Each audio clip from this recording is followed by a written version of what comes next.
Headlines of VTV News. Vietnam and Laos deepen special friendship.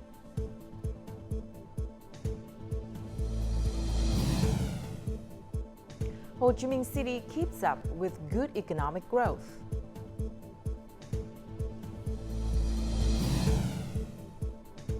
And later on in our world news, Russia-India hold official talks.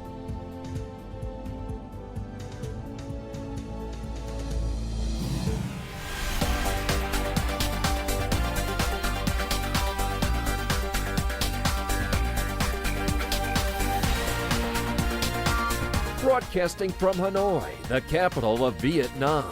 VTV News starts right now. Hello and welcome to VTV News, broadcast live to you from Hanoi. You're with me, Lina Pham.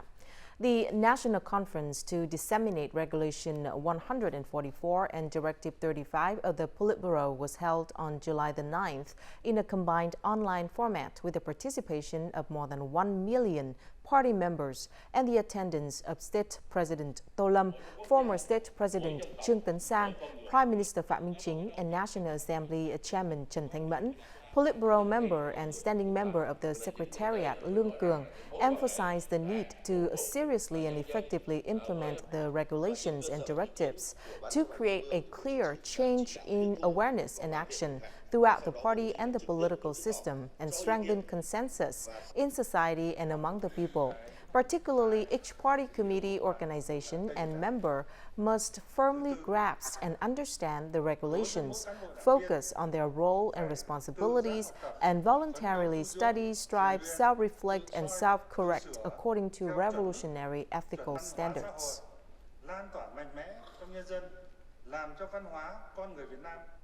On Tuesday evening, Prime Minister Phạm Minh Chính met with Shindo Yoshitaka, the Japanese minister in charge of the Comprehensive and Progressive Agreement for Trans-Pacific Partnership, CPTPP.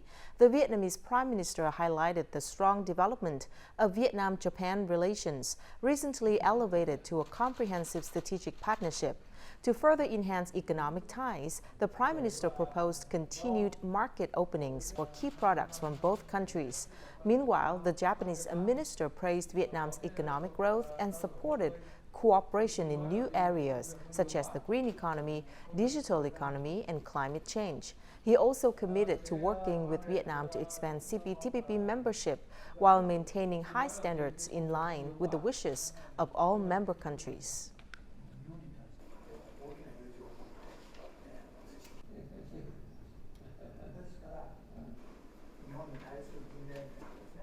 Also on Tuesday evening, Prime Minister Phạm Minh Chính met with Too Good El-Kaskin, president of the International Federation of Freight Forwarders Associations, or FIATA. The Prime Minister appreciated FIATA's support for the Vietnam Logistics Business Association in hosting the World Congress FIATA 2025 in Hanoi. The Prime Minister emphasized the government's focus on developing logistics services and assured support for economic cooperation, investment, and trade services. The FIATA president thanked Vietnam for its cooperation in organizing the Congress and praised the government's efforts in promoting logistics development and infrastructure and enhancing business competition.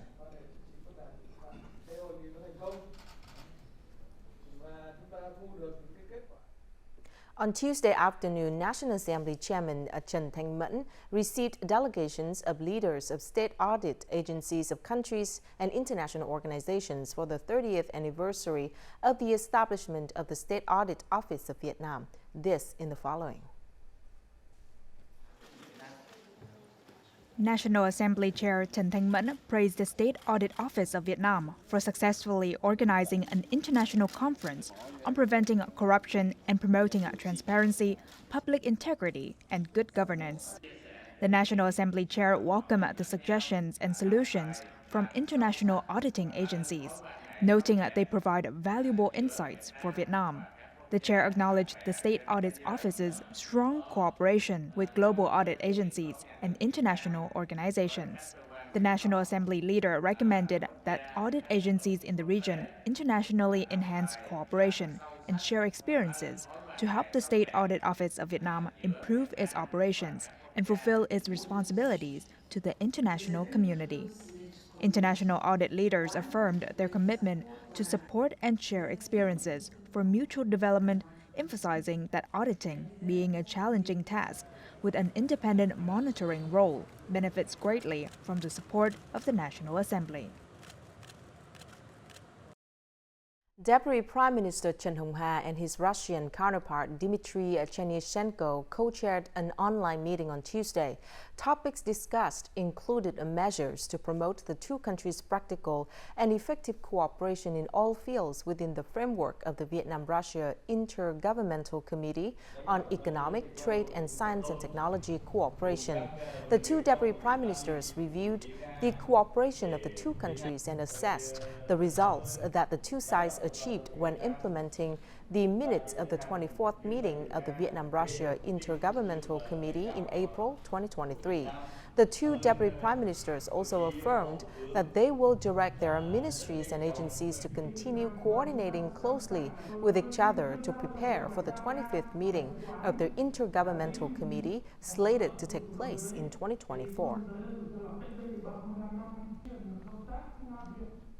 State President Tô Lâm will pay a state visit to Laos on July the 11th at the invitation of the General Secretary and President of Laos, Thongloun Sisoulith. This visit aims to deepen the profound friendship, special solidarity, and comprehensive cooperation between Vietnam and Laos. The inauguration ceremony of the Laos People's Security Academy was successfully held in Vientiane last year. This was a gift from Vietnam's party, government, and People's Public Security Forces to the party, government, and public security forces of Laos. Previous projects fostering camaraderie and brotherhood between the two countries have also been held. State President Tô Lâm choice of Laos as the first country to visit since assuming his role is aimed at continuing to enhance the significant special relationship between the two countries. Therefore, Laos is deeply honored to welcome the Vietnamese leader on this visit. I believe it will be profoundly meaningful, especially after both countries successfully organized their recent National Assembly sessions. Recent times have seen positive developments in multifaceted cooperation between the two countries, notably in economic, trade, and investment cooperation. Vietnam is currently the third largest foreign investor in Laos. Bilateral trade between the two countries in the first 5 months of this year reached nearly $780 million. Vietnam's support in the economy and other fields has been extremely crucial for the Laos government and people both in the past and present. Even now, despite all the difficulties, Vietnam has always prioritized support for Laos, especially in economic and educational fields, as well as other fields of cooperation between the two countries. This upcoming visit by the state president will be an opportunity for the two countries to discuss measures to overcome difficulties and find directions and methods to boost the effectiveness of economic, trade, investment, and security and defense cooperation. It aims to build a truly effective, comprehensive relationship in the future. State President Tô Lâm visit to Laos will further affirm the determination of the parties, states, and peoples of both countries to preserve, nurture, and develop the special relationship between Vietnam and Laos at all stages of history.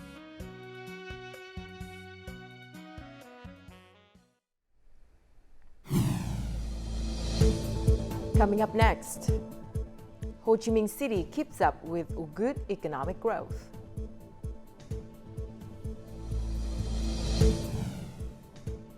And Yên Bái province leads in leveraging carbon credit market.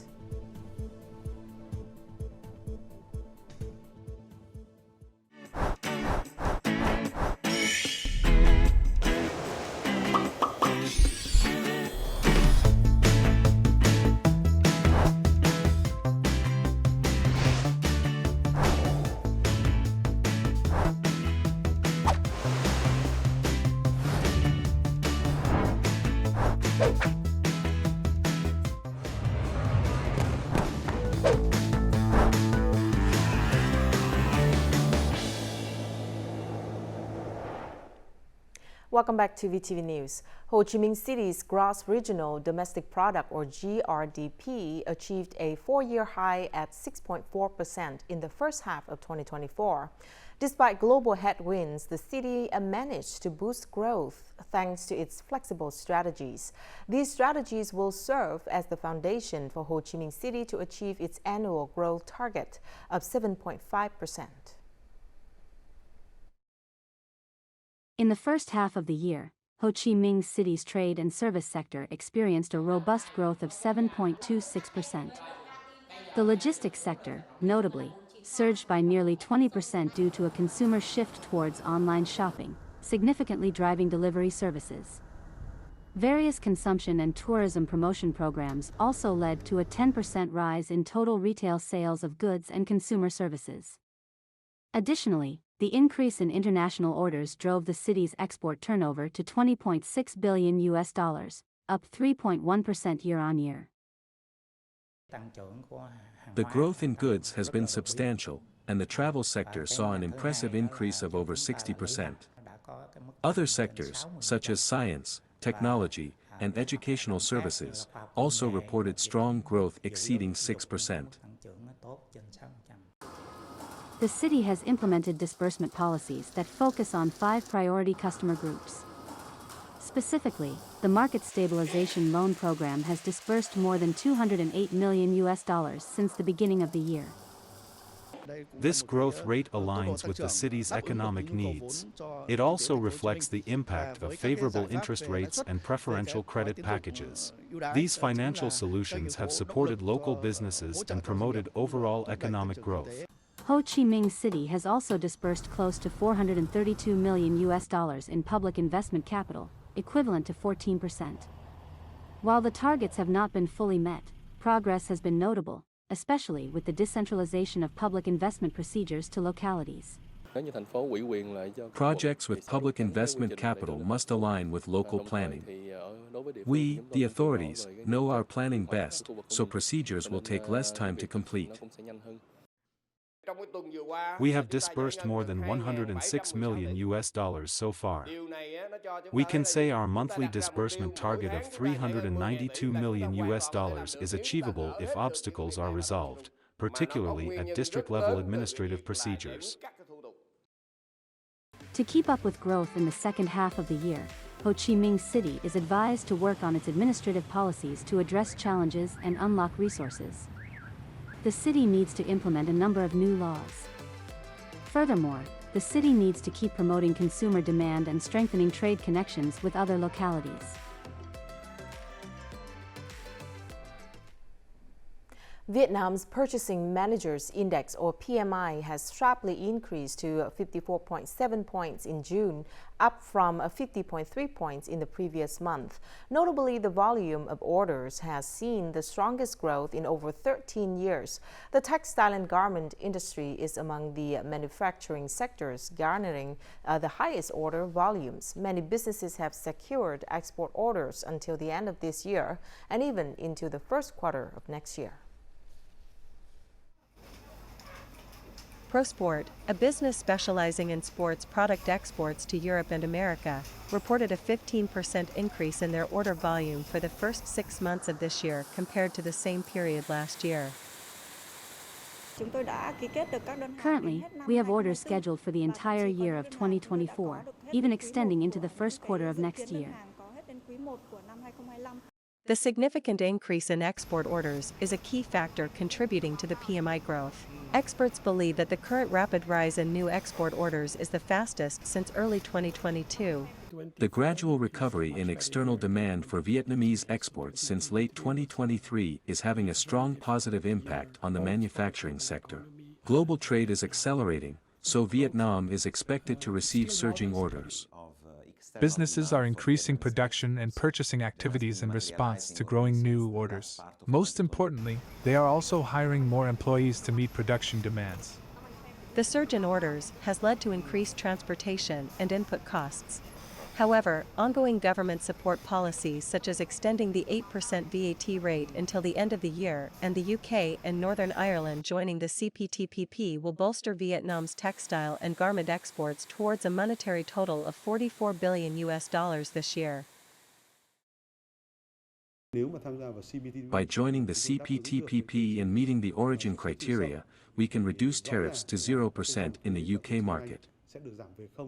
Manufacturing companies also indicate plans to recruit an additional 10 to 15% more workers to accommodate increased production orders and handle more complex orders to enhance export value. Another landslide along a river in Cà Mau province has damaged many houses and other property. The incident happened early Tuesday morning along the Rạch Gốc River, Ngọc Hiển district. 4 houses were completely sunk. 2 adjacent houses suffered damage to about 50% of their structures, and 3 others are at risk. The landslide occurred at midnight while people were sleeping, but fortunately there were no injuries. Currently, the land around the area is cracked, and with the tide receding, further landslides are highly unlikely. Local authorities are urging residents to move valuables and heavy items out of the danger zone. The government issued a resolution on mobilizing ODA and concessional foreign loans last year. This was done to implement 16 projects under Government Resolution number 120 on sustainable development in the Mekong Delta region to adapt to climate change. 1 year into the implementation has shown that localities need to expedite progress to achieve breakthroughs in infrastructure. The 16 sustainable development projects in the Mekong Delta region aiming to facilitate adaptation to climate change are quite diverse. They range from coastal road construction to enhancing river embankments and building freshwater reservoir systems. The project to construct the coastal corridor in Tra Vinh province is among those with the best progress. The province is determined to set project timelines, completing feasibility studies in the 3rd quarter and submitting approval and appraisal reports in the 4th quarter. However, many projects are still awaiting input from ministries or undergoing review and adjustments. To date, adjustments have increased total investment to over $3.7 billion and $2.8 billion. Most projects facing delays require financial mechanism explanations. It is currently impossible to receive agreements on exceeding total borrowing and applications for foreign borrowing ratios for projects. The budget limit stipulated in Resolution 41 must be extended. Consensus with the Ministry of Finance on a ceiling limit must be reached, and all localities are to respect that. Any locality exceeding these limits should fund their projects locally. Leaders of the Ministry of Planning and Investment also requested localities streamline current project scopes and not expand any categories. Each project continuously updates progress and actively resolves legal obstacles. The Mekong Delta region is facing critical climate change threats. The 16 Mekong Delta projects of International Financing Corporation using foreign loans are expected to drive infrastructure breakthroughs in the region. These are critical projects, fostering connectivity within and between regions.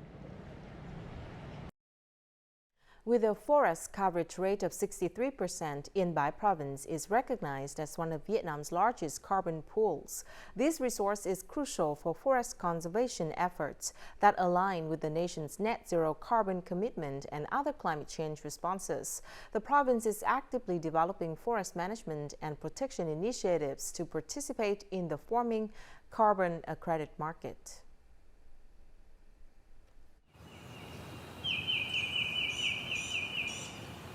Thanks to the local Hmong community's dedication to forest conservation, the Na Ho Nature Reserve grown strong and healthy. As the concept of selling forest carbon credits becomes more relevant, locals gain greater awareness of their rights and responsibilities in forest conservation and development. The primary forests provide a cool climate and clean sources of water for daily use. While awaiting directives, Yên Bái is conducting detailed assessments of its forest and enhancing the cultivation of large timber forest according to the Forest Stewardship Council, or FSC, standards. These standards ensure that wood products meet environmental, social, and economic criteria. Tuan's family has participated in the FSC program for 2 years. He has extended the forest cultivation period from 4 to 5 years to about 8 years. Our family is committed to meeting all 10 FSC standards, including forest and environmental protection. Specific scientific data is not yet available on how many carbon credits can be potentially sold per hectare for forests like Na Hold. However, we expect that these natural forests will fetch a higher number of carbon credits compared to other forest types. Inbai is also developing a specialized and concentrated forest plantation areas. In doing so, it aims to facilitate the development of the local carbon market. By applying specialized and organic cultivation practices, carbon emissions will be reduced. Carbon absorption is also enhanced, thereby increasing the value of forest products. Preliminary estimates show that Inbai natural and planted forests absorb over 4.7 million tons of carbon annually. The province has completed a forest assessment database. It also plans to carry out carbon emission inventories by 2025, with an aim to join up Vietnam's carbon credit market early. The Central Highlands is not only known for its rich folk culture, but it's also home to a 1,000-year-old treasure of wooden statues. The art of sculpting with wood reflects the region's culture of gongs and epics, as well as the rustic lifestyle of local ethnic people. Our report from Ea Tu Kamin, Đắk Lắk Province. For more than 30 years, Itai Eban has devoted himself to carving wooden statues. With his skillful hands, wood blocks are turned into stunning works of art. He is one of a small number of artisans in Đắk Lắk Province who are keen on preserving and promoting the traditional craft of the Ede people. His passion has inspired other young villagers. I have been learning to carve wood statues for about 5 months. I really love this traditional craft and hope to preserve this local culture for the Ede people. I hope the next generation will continue to preserve this traditional craft. Preserving our culture and traditions means preserving the pride of the Ede people. We have made wooden sculpture for many tourism construction projects in Đắk Lắk and Đắk Nông provinces. My family's income has improved. The most important thing is that I can preserve our local culture. The handcrafted wood sculptures of the Ede people are a visible manifestation of human creativity and imagination. The Ede's art of wood carving has been preserved and passed down through the generations, helping their traditions stand the test of time.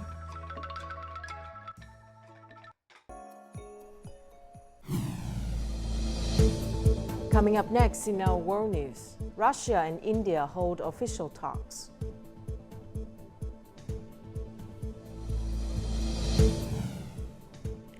And rescuers raise death toll from Indonesian mine landslide arises.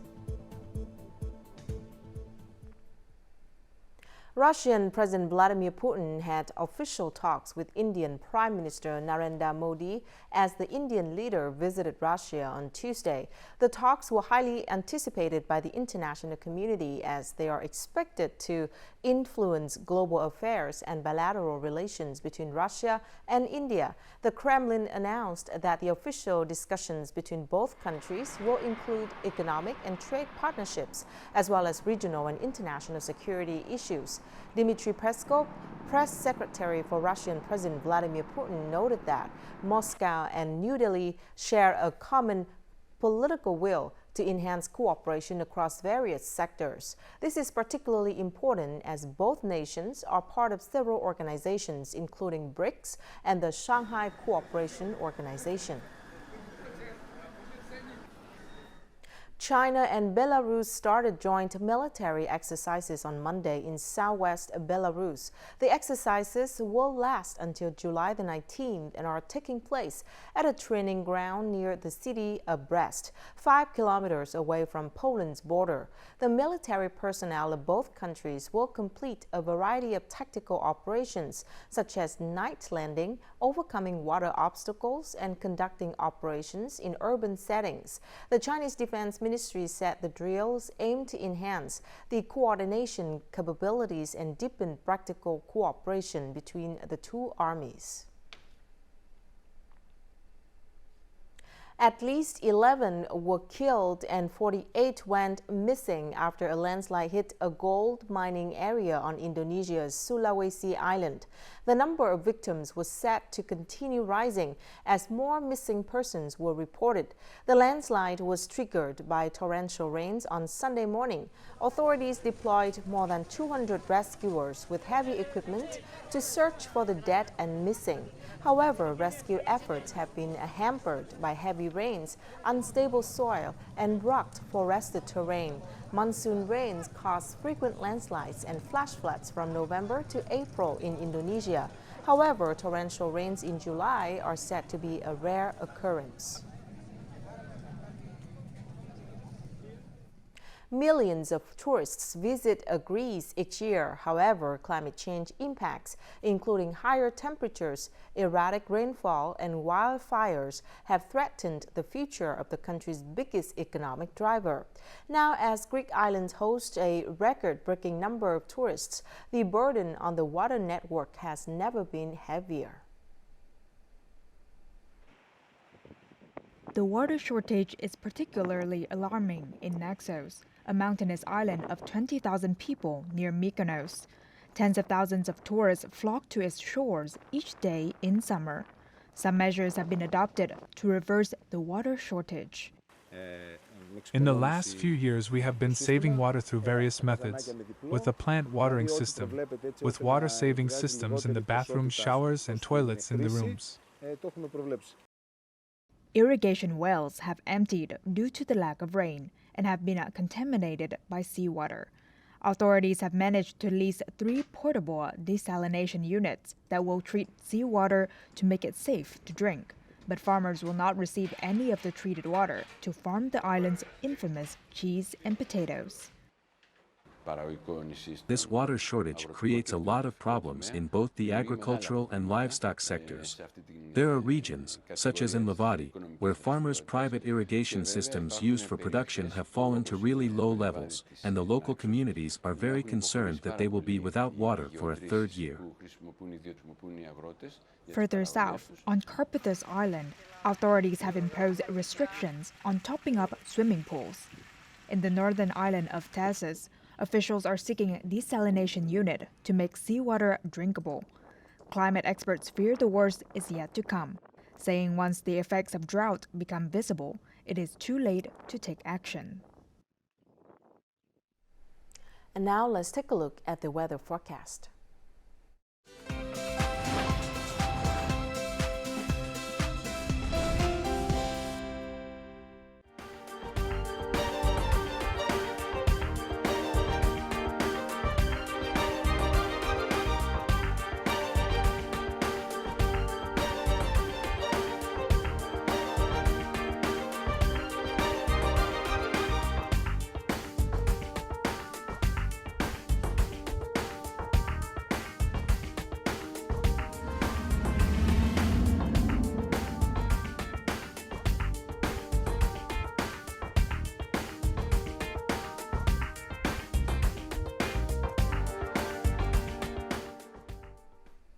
And that's it for this edition of VTV News. Thank you very much for watching. To rewatch our program, you can download VTV Go from App Store or Google Play, or tune in our YouTube channel at youtube.com/VTV4Go. Goodbye for now.